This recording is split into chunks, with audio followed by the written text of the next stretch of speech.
خدا کی قسم لا الہ الا اللہ اس سے زیادہ قیمتی باتیں آپ دنیا میں کہیں سن نہیں سکتے. اس سے زیادہ کا مطلب قرآن سے زیادہ.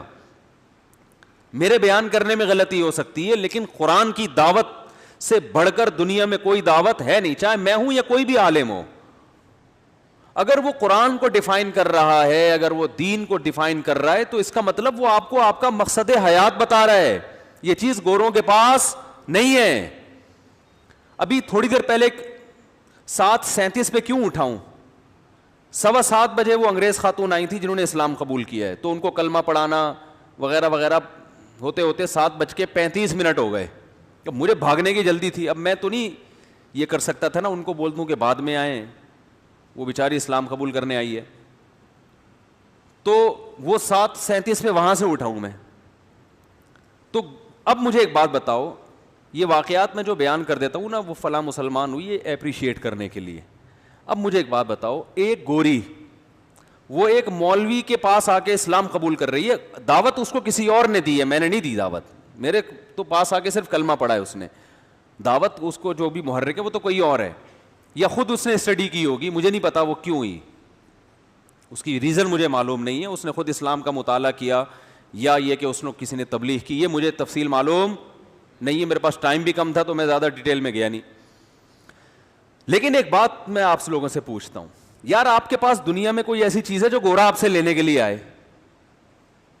گورا آپ سے کہ یار, آپ پاکستان سے کہ یار موبائل بنا کے دو یار ہمیں, اور مولویوں سے بولو وہ موبائل بنا کے دیں, تم لوگ موبائل بہت اچھا بناتے ہو. آئے گا گورا آپ کے پاس؟ چڈی بنیان بہت اچھا بناتے ہو آپ لوگ, ایک مثال دے رہا ہوں, آئے گا؟ وہ کہے گا آپ لوگ الو بہت اچھا بناتے ہو معذرت کے ساتھ. تو کون سی چیز ہے جو گورا ہم سے لے گا؟ کچھ ہے ہی نہیں. ہاں کچھ چیزیں ہیں, وہ سیالکوٹ میں کچھ کھیلوں کے سامان ہم اچھے بنا لیتے ہیں, وہ بھی گوروں کے دور سے ہم نے بنانا شروع کیے ہیں. گوروں نے ہی تھوڑا بہت کچھ سکھایا تھا فٹ بال بنانا, تو انہوں نے دیکھا یہ تو ہم سے زیادہ اچھا فٹ بال بنا لیتے ہیں, بہت اچھا, یہ بندے کی فٹ بال بنا لیتے ہیں, تو پھر وہ ویسے والی فٹ بال بھی بہت اچھی بنا لیتے ہیں. تو اب مجھے ایک بات بتاؤ, کچھ دن پہلے ایک امریکن انگریز آیا ہوا تھا, اس کا بھی میں نے یوٹیوب پہ ڈالی تھی ویڈیو, اتنی بڑی داڑھی اس کی, بالکل دیکھنے میں پٹھان لگ رہا ہے, شلوار پہنی ہوئی ہے, قمیض پہنی ہوئی ہے, رنگ گورا, تو ایسا لگ رہا تھا, میں نے کہا شاید کے پی کے سے کوئی آیا ہے, تو انگلش بولنا شروع کی, پتہ چلا جی یہ تو یو ایس اے کا ہے, نیا نیا مسلمان ہوا ہے. وہاں یو ایس اے میں کسی پٹھان بھائی نے کے پی کے سے تعلق تھا ان کا, انہوں نے اس پہ محنت کی اور وہ کیا ہو گیا, مسلمان. تو بھائی وہ ورنہ ہمارے پاس ہے کیا؟ لیکن ایک چیز اگر گورا ہم سے لیتا ہے تو وہ کیا لیتا ہے؟ اسلام. یہ اس کے پاس بولو بھائی نہیں ہے, یہ ہے ہی نہیں اس کے پاس. اسلام لے گا آپ سے, مسائل آپ سے پوچھے گا. عربوں کو صبح و شام برا بھلا کہتے ہیں, لیکن جب اسلام لیں گے تو عرب کے پاس چلے جائیں گے, سعودیہ چلے جائیں گے, پاکستانی علماء کے پاس آ جائیں گے, ہندوستان کے علماء کے پاس آ جائیں گے. ہانگ کانگ میں مفتی اعظم ہے یہاں پاکستانی, جو وہاں گورنمنٹ نے ان کو باقاعدہ مفتی اعظم بنایا ہوا ہے. روزانہ درجنوں اگر نہ بھی ہوں تو کچھ نہ کچھ غیر مسلم ڈیلی بیسس پر ان کے ہاتھ پہ مسلمان ہو رہے ہیں ہانگ کانگ میں, جو وہاں کے مقامی ہیں. کچھ چائنیز مسلمان تھے. تو اتنا تیزی سے اسلام پھیل رہا ہے نا کہ آپ کی سوچ ہوگی, اتنا اسپیڈ سے پھیل رہا ہے. لیکن یہ خبریں ان کو ہائی لائٹ نہیں کیا جاتا, بہت تھوڑی بہت بتا دیا جاتا ہے کہ جی اتنے لوگ مسلمان ہو گئے, لیکن زیادہ یہ چیزیں بتائی نہیں جاتی ہیں. تو آپ مجھے بتاؤ کہ اس کا مطلب کہ وہ گورا بھی مانتا ہے کہ یار یہ چیز ہمارے پاس نہیں ہے. تو آپ اتنے بھی خالی نہیں ہیں جتنا آپ اپنے آپ کو سمجھتے ہو. بھائی کلچر آپ کے پاس ہے, لائف کیسے گزارنی ہے یہ آپ کو پتا ہے. گورے کا کوئی ویژن ہی نہیں ہے. دیکھو ایک بات خوب اچھی طرح سمجھ لو, کسی کے لائف اسٹائل کو دیکھ کے متاثر نہ ہو, اس کے ویژن کو دیکھ کے متاثر ہوا جاتا ہے. ایک آدمی کا لائف اسٹائل بہت اچھا ہے, بہت محنت کر رہا ہے, وہ رات کو جلدی سو جاتا ہے, وہ صبح 4 بجے اٹھ کے جاگنگ کرنا شروع کرتا ہے جیسے چائنیز کرتے ہیں, ہارڈ ورکنگ, بہت محنت, کھانے پینے میں احتیاط, یہ اچھی بات ہے. لیکن ایک آدمی یہ سب کچھ کر رہا ہے. محنت کرتا ہے, ایکسرسائز کرتا ہے اور ٹریننگ لیتا ہے اور بہت زبردست طریقے سے, لیکن وہ یہ سب اس لیے کر رہا ہے کہ وہ ایک بہت بڑا اسمگلر ہے. ایک مثال دے رہا ہوں, اس کو یہ سارے کام کرنے کے لیے اپنی صحت کو مینٹین رکھنا پڑتا ہے. اس کی اکثر بارڈر پہ فوجیوں سے لڑائی ہوتی ہے, صحیح ہے نا بھائی. دیکھو دنیا میں محنت کے بغیر تو چور بھی کامیاب نہیں ہوتا نا. محنت اور کچھ نہ کچھ اپنی لائف میں مینجمنٹ تو لانی پڑتی ہے, ڈاکو کو بھی لانی پڑتی ہے. اب اگر ڈاکو نے ڈکیتی ڈالنی ہے, اس کو پتہ ہے 1 کروڑ لے کے فلاں آدمی بینک سے نکلا ہے, اور ڈاکو جو ہے نا رات کو 3 بجے اس کو پتا ہے کہ 3 بجے بندے نے آنا ہے, اور ڈاکو کہہ رہا ہے میں اس وقت سو رہا ہوں, میری طبیعت اس وقت ٹھیک نہیں ہے, ابھی میرے سے نہیں. 3 بجے آ کے اس کو کسی نے اٹھایا, وہ بندہ 1 کروڑ روپے لے کے نکلا ہے, کہہ رہا ہے یار میرے سے نہیں اٹھا جا رہا. ایسے کھجا رہا ہے نا, جیسے ہمارے یہاں ہم ٹائپ کے سب لوگ اسی طرح ہی کر رہے ہوتے ہیں نا, یار میرے سے نہیں اٹھا جا رہا, 3 بج رہے ہیں یار, میں کون جائے گا وہاں ٹکے. اب اس کو بول صبح 4 بجے, وہ کل دن میں 4 بجے بینک سے پیسے لے کے نکلے, وہ ڈکیتی کر لے گا بھائی. ڈاکو تو اتنا دماغ کا تیز ہوتا ہے نا, وہ صبح ممکن ہے 2:30 بجے نہائے اٹھ کے, اور اپنا حلیہ بھی چینج کرے کہ شکل سے میں ڈاکو نہ لگوں, کیپ پہنے, چشمہ لگائے, ٹھیک ہے نا, 3 پیس سوٹ, ٹائی, سب کچھ کر سکتا ہے وہ, اور اٹھ کے بھاگا بھاگا جائے. بہادر ہونا بھی ضروری ہے اس کے لیے. کتنی بیدار مغزی کے ساتھ بندے کو ٹریس کرے گا, کہاں جا کے اس کو روکنا ہے, کہاں پکڑنا ہے. تو اب دنیا میں ہے 1 نمبر کا چور, جہنمی, مرے گا جہنم میں جائے گا. ہمارے ہاں نا لوگوں کے ظاہری ایٹیٹیوڈ کو, ظاہری چال ڈھال کو, ظاہری لائف اسٹائل کو دیکھا جا رہا ہے. یہ بہت بڑا فالٹ ہے ہمارے معاشرے میں. 1 نمبر کا کوئی چور ہوگا, کپڑے اچھے ہیں, بات چیت کرنے کا سلیقہ ہے, تمیز ہے, نہاتا دھوتا ہے, ویل ڈن, بہت اچھا آدمی ہے. تو بھائی مجھے ایک بات بتاؤ, گورے کے پاس کوئی ویژن ہی نہیں ہے. انسان کی پہچان اس کے مقصد سے ہوتی ہے, اس کا ویژن کیا ہے. اس ویژن پر وہ کچھوے کی چال کر کے بھی اگر پہنچ رہا ہے نا, تو وہ اس شخص سے اچھا ہے جو خرگوش کی رفتار سے دوڑ رہا ہے مگر اس کا ہدف صحیح ہے نہیں. گورے کا مقصد عیاشی ہے, یہ ویژن ہی ٹھیک نہیں ہے. عیش و عشرت کی زندگی گزارنا ہے, تو عیش و عشرت کی زندگی گزارنے کے لیے اگر آپ صبح 4 بجے اٹھتے ہو کہ میری صحت بھی اچھی رہے اور میں فٹ فاٹ اور بالکل نہ مجھے شوگر ہو نہ بلڈ پریشر ہو, تاکہ میں زیادہ سے زیادہ عیاشی کر سکوں, تو اللہ کی نظر میں اس 4 بجے اٹھنے کی کوئی ویلیو نہیں ہے. یہ تو عیاشی کے لیے بھائی. تو عیاشی انسان کا ہدف اگر بنے گا, انسان کا گول عیاشی ہے, تو پھر اس عیاشی کو حاصل کرنے کے لیے آپ ایکسرسائز بھی کریں, جاگنگ بھی کریں, آپ کا اخلاق بھی اچھا ہو تاکہ لوگوں سے آپ کے تعلقات اچھے ہوں. تو یہ دنیا ان چیزوں سے متاثر ہوتی ہے. لیکن عقل مند آدمی کہے گا بھائی تو یہ سارے کام کر کیوں رہا ہے,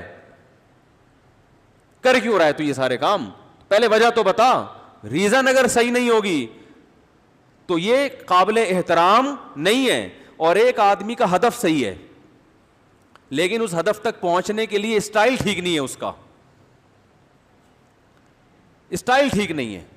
مثلا اس کا ہدف ہے انسانیت کی خدمت تاکہ اللہ راضی ہو جائے. اب اس کو پتا چلا 4 بجے جو ہے نا وہاں غریب لوگوں میں صبح سحری تقسیم کرنی ہے, ایک مثال دے رہا ہوں, اور یہ کمبخت اٹھ ہی نہیں رہا. پولیس آئی, اس کو اٹھا کے جا یار وہ غریب بیٹھے ہوئے, تو نے زکوٰۃ بانٹنے کا سوچا تھا. اب یہ 4 کے بجائے پہنچتا ہے 5 بجے اور دھوتی بنیان میں پہنچتا ہے, نہایا بھی نہیں, دانت بھی صاف نہیں کیے, منہ سے بدبو آ رہی ہے. تو ان تمام چیزوں پہ اس کو ملامت تو کی جائے گی, یار کچھ اپنا حلیہ صحیح کرو, ٹائم کی پابندی کرو. لیکن یہ اس پہلے آدمی سے اللہ کی نظر میں کروڑہ گنا بہتر ہے. بات آ رہی ہے سمجھ میں کہ نہیں آ رہی؟ اس کا ہدف صحیح ہے, ویژن صحیح ہے, جو گول جس کو یہ پہنچنا چاہتا ہے, اچیو کرنا چاہتا ہے, وہ گول صحیح ہے اس کا. ایک آدمی چرس کا بزنس کر رہا ہے بڑی ایمانداری سے, پوری کمپنی ہے چرس کی اس کی نا. اب اس نے کیا کیا, اس چرس کی کمپنی پہ پہلی بات تو یہ کہ جو چرس جس پیکنگ میں ہے وہ ایسی پیکنگ کہ چرسیوں کو وہ پیکنگ ہی پسند نہیں آ رہی. چرسیوں کو تو گندی پیکنگ پسند آتی ہے نا. اس پہ اینٹی ڈپریشن لکھا ہوا ہے, چرس نام نہیں لکھا ہوا. پھر جتنی کمپنی میں صبح صبح صفائی ہوتی ہے, اسپرے ہوتا ہے, اور سینیٹائزر سے سب کے ہاتھ صاف کیے جاتے ہیں تاکہ کرونا نہ ہو, سوشل ڈسٹینس, ڈسپلن انتہائی درجے کا, کمپنی کا مینیجر ٹائم پہ پہنچتا ہے. یہ میں بڑی خاندانی مثال دے رہا ہوں اگر سمجھ میں آ جائے. مینیجر ٹائم پہ پہنچتا ہے, سارے ملازمین اپنی اپنی ذمہ داریاں پوری کر رہے ہیں, جو چرس کو کوٹنے والا ہے وہ ٹائم پہ آ جاتا ہے, وہ ڈنڈی نہیں مارتا, ایسا نہیں کہ 3 پڑیا کے بعد 1 پڑیا اپنی جیب میں, ایسا بھی نہیں ہے. ساری پیکنگ بہترین, آپ کو یوٹیوب پہ اس کی ویڈیوز آ رہی ہیں, کیا تمیز سے جو ہے نا یہ اینٹی ڈپریشن ٹیبلٹ تیار ہو رہی ہے, اور بڑا زبردست. وہاں آپ مینیجر کے سے ملے, یار اس کا ایٹیٹیوڈ دیکھو, ایک ہمارا دیکھو زمزم بیچ رہا ہے, کم بخت بات کرنے کی تمیز نہیں ہے اس کو. ایسا ہی ہوگا نا, وہ دیکھو اس کا منہ میں گٹکا ہے اور زمزم بیچ رہا ہے اور بات کرنے کی اس کے پاس تمیز نہیں ہے. کپڑے دیکھو, ملازمین کوئی ڈھنگ سے ٹائم پہ پہنچتے نہیں ہیں, اور جو کمپنی ہے اس کے اندر کچرا, اور کوئی بات نہیں کرتا, گالیوں سے بات شروع کرتے ہیں, اور ماموں بلب کے رشتہ داروں کو گالیاں دیتے ہیں. کوئی کسی سے تمیز سے بات نہیں کرتا, اور کرپشن بھی بہت ہے. زمزم میں بھی تو کرپشن ہوتی ہے نا, 4 کین تھے, 1 غائب کر دیا آپ نے درمیان سے. مدینہ کی کھجوریں بیچ رہا ہے وہ بیٹھ کے, لیکن تمیز نہیں ہے بیچنے کی. تو اب مجھے ایک بات بتاؤ, وہ جو چرس بیچ رہا ہے اور کمپنی اس کی بڑی زبردست اور سارا صفائی کا نظام, ملازمین کو تنخواہیں ٹائم پہ ملتی ہیں, پہلی تاریخ سے دوسری نہیں ہونے پاتی, بونس الگ ملتا ہے. پھر کمپنی کا جو مینیجر ہے وہ ملازمین سے الگ سے جا کے بھی خیر خیریت پوچھتا ہے, یار کوئی گھر میں ضرورت تو نہیں ہے, کوئی آپ کی بیوی بیوہ تو نہیں ہونے والی, ٹھیک ہے نا, اس کے ہم پہلے سے الاؤنس جاری کر دیں. اس کو پتہ ہے نا, ٹینشن وینشن بعض دفعہ ہو جاتی ہے, انسان کو اندازہ ہو جاتا ہے کہ اس کے بیوہ, ان کی وائف کے بیوہ ہونے میں کتنا ٹائم باقی ہے, تو آپ کے بچوں کا کوئی انشورنس کروانی ہے کیا, وغیرہ وغیرہ. بڑا اچھا ایٹیٹیوڈ. بھائی جان اس کے باوجود وہ پان بیچنے والا جو ہے نا, جو کھوکھا لگا کے بیٹھا ہے, جس میں ڈسپلن کے علاوہ سب کچھ ہے, وہ اس سے کروڑا گنا بہتر ہے. حالانکہ دیکھنے میں آپ اس سے انسپائر ہو گئے جو چرس بیچ رہے ہیں. آپ اس کمپنی کا سسٹم دیکھو گے, بولے گے یار اصل میں تو کامیاب یہ لوگ ہیں, ان سے سیکھنا چاہیے. نا بھائی, ان سے مت سیکھو, ان کے پاس تو کوئی ہدف ہی صحیح نہیں ہے. اور جو پان بیچ رہا ہے وہ کم از کم اتنی خطرناک چیز تو نہیں بیچ رہا نا, اس سے کم از کم یہ ویژن سیکھو کہ یار تو چرس کیوں نہیں بیچ رہا. وہ کہے گا بھائی پان کم نقصان دہ چیز ہے, میں نے کہا میں اپنے بزنس کے چکر میں لوگوں کا نقصان نہیں کروں گا. تو یہ چیز اس سے سیکھنے کی ہے پان والے سے, اور یہ اللہ کی نظر میں اس چرس والے سے کروڑا گنا بہتر ہے. گندا اور میلا ہونے کے باوجود, ڈسپلن نام کی کوئی چیز نہ ہو, پھر بھی یہ اس سے بہتر ہے, چاہے دھوتی بنیان میں بیٹھتا ہو. یہ آج دنیا پتہ ہے متاثر ہوتی ہے آپ کے ایٹیٹیوڈ سے, آپ کے ڈسپلن سے, آپ کی صفائی ستھرائی سے, جو کہ اچھی چیز ہے, لیکن یہ اصل نہیں ہے. یہ اصل نہیں ہے. اصل یہ کہ پہلے ہدف تو صحیح ہو, پھر اس ہدف تک پہنچنے کے 2 راستے ہیں, غلط اور ایک صحیح, اور پھر بہت زیادہ اچھا. تو جو بہت زیادہ اچھا راستہ اختیار کر رہا ہے وہ زیادہ اچھا ہے بھائی, اس کی تعریف کریں گے. جو غلط راستہ ہے اس کو کہیں گے یار تھوڑا تمیز سے چلو, لیکن ہدف تو ہو نا. تو اسلام آپ کو آپ کی زندگی کا ہدف بتاتا ہے کہ آپ پیدا کیوں ہوئے, اور کمال یہ کرتا ہے کہ آپ کو آپ کا ہدف بھی بتاتا ہے, اور دلائل سے ثابت بھی کرتا ہے کہ یہی آپ کا اصل